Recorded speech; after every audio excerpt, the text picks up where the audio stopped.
It was a big shocking move yesterday. Fear and greed went to the lowest level, I think, in history. So maybe that starts to form a bottom. I guess we'll see. And the challenge for the market right now is that the positive stories are very slow. Most of the world's capital is controlled by professional investors. Most of that money doesn't own Bitcoin yet. I think eventually it will, but that takes just an enormous amount of time, right? It takes an enormous number of meetings, an enormous amount of education. But make no mistake, from my channel checks, from our internal flows, it's still happening, and I think it'll happen for years to come. The crypto market has once again delivered a shock to investors. Violent price swings, collapsing sentiment, forced liquidations, and relentless selling pressure have combined to create one of the most emotionally draining periods in recent market history. Fear has surged to record levels. Headlines scream panic. Social media is flooded with calls for total capitulation. Instead of seeing disaster, Hougan sees one of the most compelling long-term opportunities the Bitcoin market has ever offered. But he doesn't sugarcoat reality. He acknowledges the brutality of this drawdown and explains why 6 to 7 overlapping forces converge to create this massive sell-off. More importantly, he reveals why institutional adoption is only just beginning and why the biggest wave of capital hasn't even entered the market yet. Please take a little time to like this video, subscribe to the channel, and turn on post notifications for more videos like this. You can also check out our other videos on cryptocurrencies and the overall digital asset space and drop your comments and observations in the comments section below. Everything you do helps with the YouTube algorithm and immensely contributes to the channel's growth.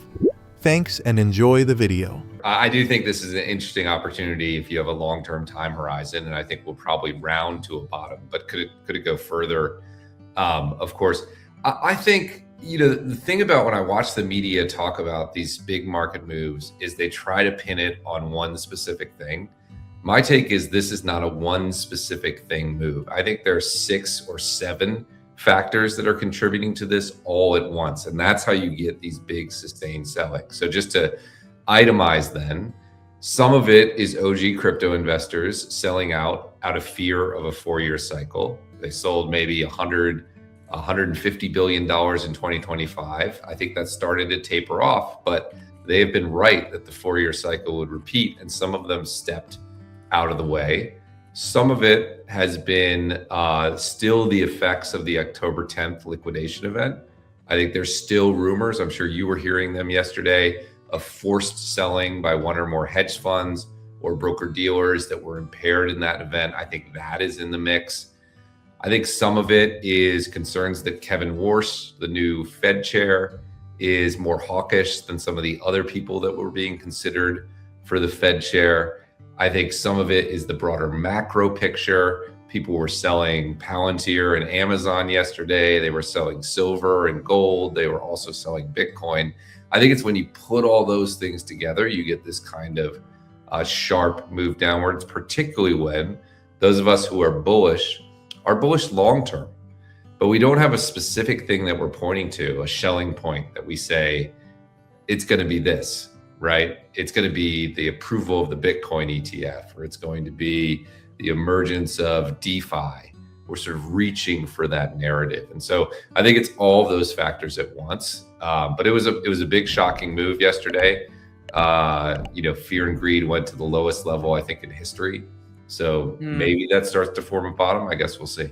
I think when you think about where we are in the market, that fear and greed index is actually a good place to start. It is really all the way floored on the fear side. And that does create some asymmetry if we start to get more positive or more balanced news. So that reading made me pretty happy yesterday. And the challenge for the market right now is that the positive stories are very slow. So the next cohort is still financial advisors. It's wirehouses like Morgan Stanley, it's family offices, it's insurance companies, and it's sovereign nations. I'll give you 2 facts that to explain why it's still that story, why we haven't even really seen the impact. This is the market that we serve at Bitwise. This is how we've gone from nothing to $15 billion of serving this market. Our average client allocates with us after 8 meetings. In other words, either me or one of our 25 salespeople or our research team has to go meet with these clients 8 times on average before they allocate. In general, we don't meet with people more than once a quarter. So 8 times is 2 years. That's how long it takes for these traditional financial executives to get their heads around Bitcoin. I raise that because we haven't even really seen the flows, right? We've seen the initial flows into Bitcoin ETFs from people who are already familiar with it. But the people who are starting at zero, 95% of those people are still just now getting involved. And the way this market works is that on the first day of Bitcoin ETF launch, only a small fraction of the institutional market can buy it, maybe 10, 15%. If you're a financial advisor on a big platform like Morgan Stanley, they just approved it in Q4 of 2025. So their 8-meeting clock just started a few months ago. They're going to be allocating in 2027. And this, it's obviously different people come at different times. This is an average, not individual, but this is going to create a rolling wave of inflows. The other stat to just support what I'm saying, so you don't think I'm just sort of giving you hopium, is, I come from an ETF background. So before I was CIO of Bitwise, where I've been for 8 years, I was the CEO of ETF.com. I actually created the first ETF data and analytics business, the largest ETF conference, and I was in that market for 15 or 20 years. The closest analogy to this was the Gold ETFs, which launched in 2004. And when the Gold ETFs launched, the first year inflows was something like $3 billion. And it was the second biggest ETF launch of all time. And everyone was excited. But the second year inflows was $5 billion. And the third year inflows was 8. And then it was 10. And then it was 12. And then it was 18. It actually took 8 years to reach the first peak of inflows. And then it fell a little bit. And actually on the 18th year was the peak to date in terms of inflows. The TradFi market just moves extraordinarily strong. So I raised that by saying most of the world's capital is controlled by professional investors. Most of that money doesn't own Bitcoin yet. I think eventually it will, but that takes just an enormous amount of time, right? It takes an enormous number of meetings, an enormous amount of education. But make no mistake, from my channel checks, from our internal flows, it's still happening, and I think it'll happen for years to come. The thing about the gold rally is I actually don't think it was a debasement rally. What I think happened was that in 2022, the US seized Russia's treasury assets, and central bank purchases of gold went up 150%. So actually, they had been buying about 400 tons of gold a year, and in 2022, they bought 1,000 tons. And then in 2023, they bought another 1,000 tons. In 2024, they bought another 1,000 tons. In 2025, they bought another 1,000 tons.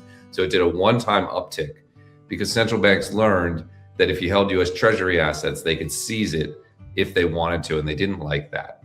That obviously doesn't apply to Bitcoin because central banks don't hold Bitcoin by and large. It's not yet big enough, but that's what drove gold. The interesting thing about that, Miles, is that the price of gold didn't go up in 2022. So central bank purchases went up, but the price of gold went up like a couple percent. And then the price of gold went up like 11%-ish in 2023. And it did a little bit better in 2024. But yeah, you're highlighting it. The central bank purchases increased, but it took 4 years for it to work through excess supply. So for those first 4 years, people were willing to sell into the market. And central banks kept buying. They were willing to sell into the market. What happened in 2025 is that people ran out of gold to sell. And so as central bank buying persisted and the available supply sort of exhausted itself, the price has nowhere to go but parabolic. I actually think long-term, the same thing is happening in Bitcoin. If you look at ETFs on a 1-year basis, I know there've been outflows over the last few months.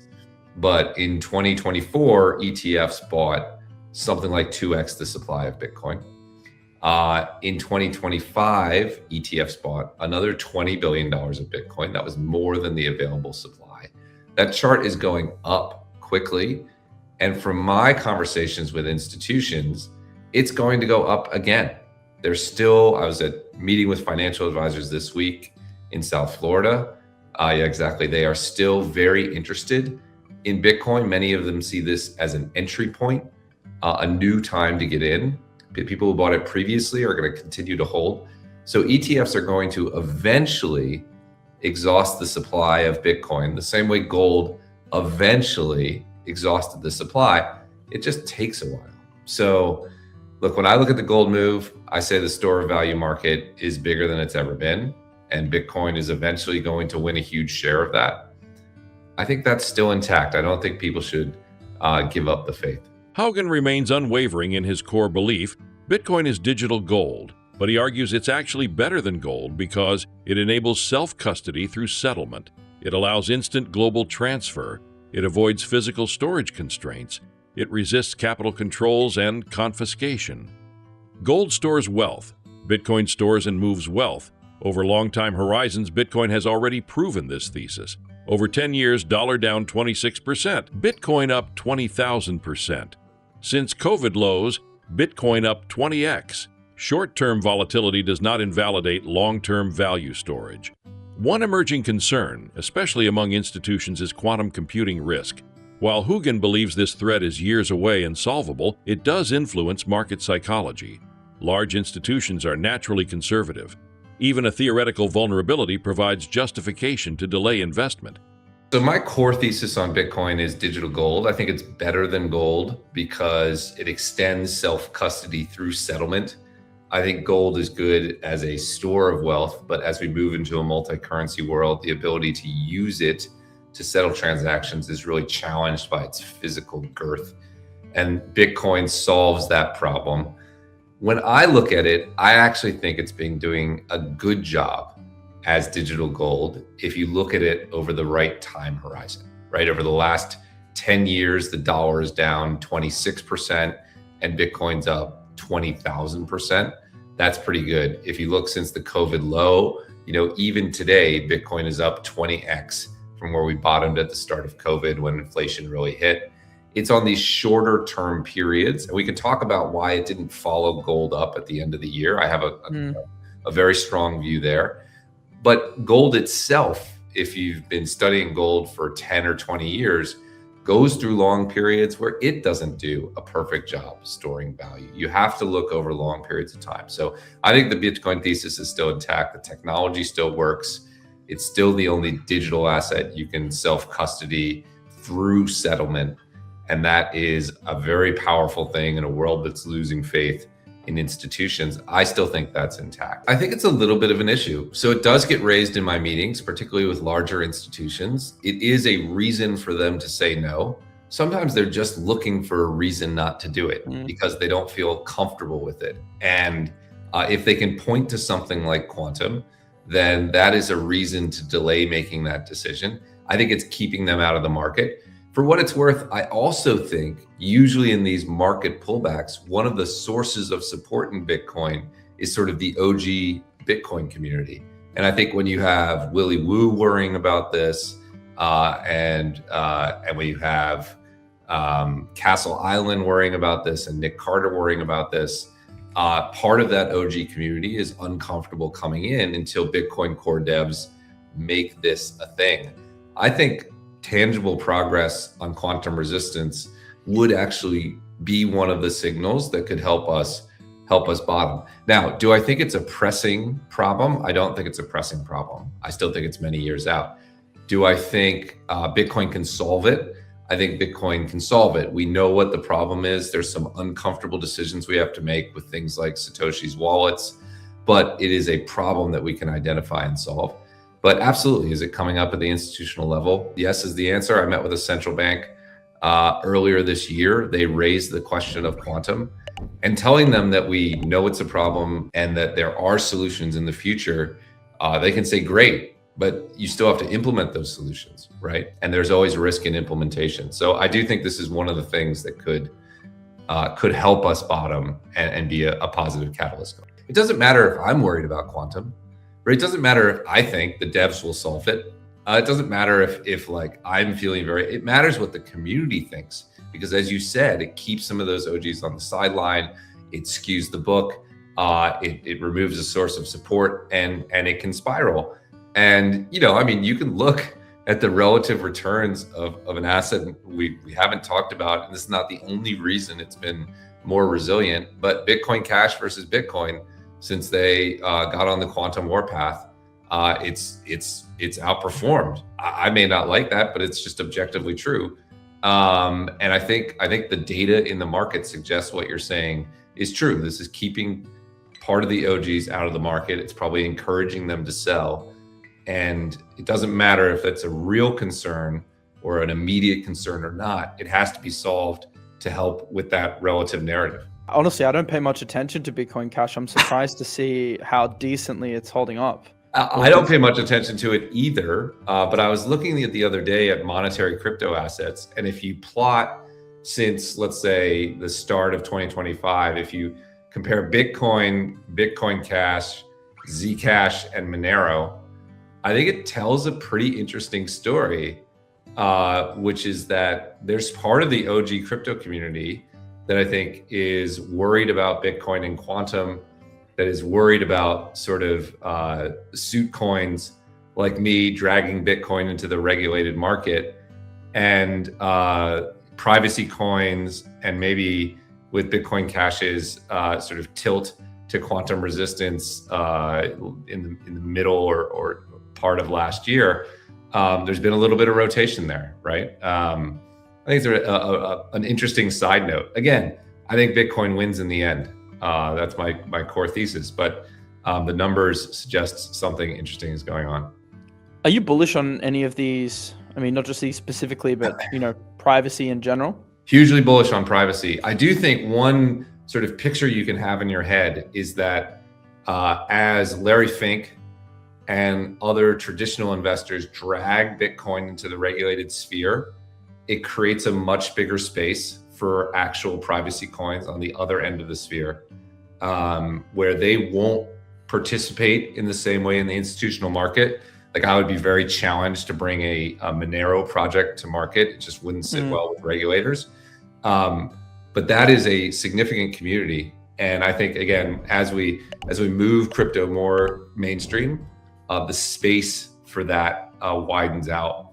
And I think, when I talk to that part of the community, they are excited about those markets. Hougan suggests that visible progress on quantum-resistant upgrades within Bitcoin could become a meaningful bullish catalyst, reassuring institutions and reactivating OG investor confidence. Hougan notes a fascinating trend. Assets like Bitcoin Cash, Monero, and Zcash have shown relative resilience. While Hougan remains firmly bullish on Bitcoin long-term, he acknowledges that privacy narratives may experience renewed growth as Bitcoin becomes increasingly regulated and institutionalized. When everything is combined, sentiment collapse, forced selling, macro stress, and narrative exhaustion, we get deeply asymmetric opportunity. Downside risk still exists, but the long-term reward vastly outweighs short-term pain. Institutional adoption is accelerating. ETF demand is growing. Supply remains finite.